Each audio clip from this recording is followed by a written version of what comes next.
let's talk about the list data type. Lists in Python are sort of like array lists in Java, and you can create them this way. So A equals 2, 5, 1, 33. And then if I hit A, it will display it automatically if you're running it in interactive mode. One difference, because everything is dynamically typed, is that you don't have to have the same data types in your list. So you can mix integers and strings and floats together, for example, without any problem. This output is actually revealing another thing that I haven't mentioned yet.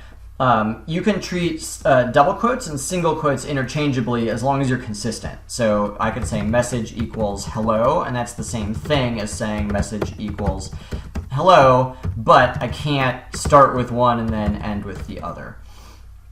The reason this is convenient is if you want to include double quotes inside your message. So in Java, you would have to escape them by saying he said, and then with a quote, hi, like this. And you'll notice that that still works in Python. However, instead of that, if you create your string using single quotes, then there's no problem with just, including double quotes straight inside your string literal here. And so as you can see, the hi didn't have a problem, and I didn't escape them with backslashes. Okay, so let's say A is going to be a range object, as you can see. A range object is not the same thing as a list. However, you can turn it into a list by casting it. So before, when we wanted to turn an int into a string, we used the str function. Here we can take A, turn it into a list, and let's actually save it as mylist. And then if you can see, mylist is now a complete list that we have turned the range object into. You can use syntax similar to Java's array syntax to get elements out of the list. So let's look at some examples. If I say mylist 3, actually let's make a different list to make this less confusing. So let's say mylist equals list range going from 301 to 309. Okay, so if I say mylist 0, that's the first element, so it should return 301, and it does. And if I do 4, that's element 5, which is from here, 305. However, there's something that's nice in Python called slices that will let you get out subsequences from this list. So for example, I can say, let's start at 1 and go up to 4, not including 4. So this is the index you start at. This is the index you stop at, but it doesn't include, the result doesn't include that index.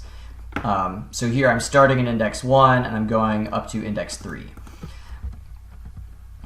If you leave the first thing out, so if I just have blank colon 4, the first index defaults to 0. So you always start at the beginning of your list. So that's an easy way of saying start at the beginning and go up to 4. If you want to, you could start it at, let's say, 3. And if you leave the second index out, that defaults to going to the end of the list. So now I'm saying start at index 3 and go all the way to the end.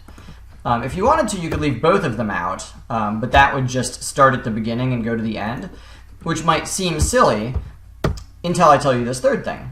So if I wanted to, I could say start at index 1, go up to index 5, and then I could have a third argument here separated from the others by another colon, and that's how many you skip by.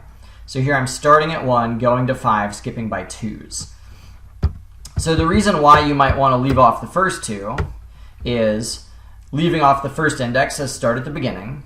Leaving off the second index says go all the way to the end. So I'm really just getting my whole list. But now this 2 means I'm getting my whole list skipping by 2s. And as you can see, there it is. Another nice feature of this syntax, let's look at the full list again. In Java, if you said mylist -1 would throw an index out of bounds exception.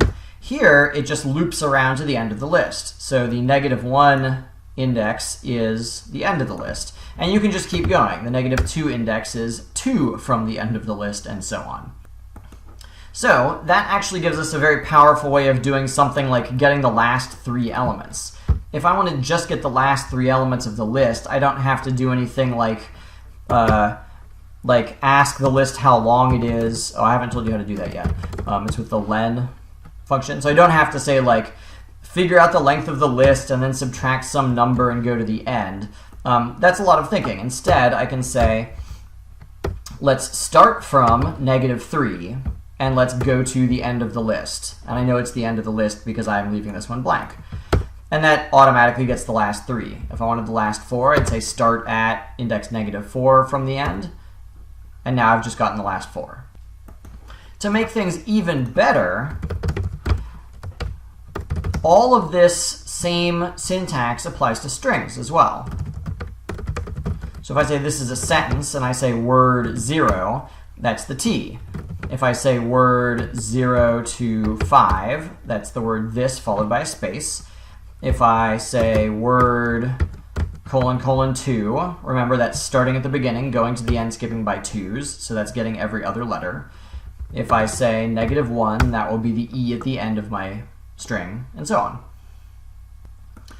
I didn't show it to you, well, I showed it to you briefly, but if you want to know the length of things, the len function can take a variety of arguments. So if you give it a list, it will tell you how many things in the list. If you give it a string, it will tell you how many things in the string.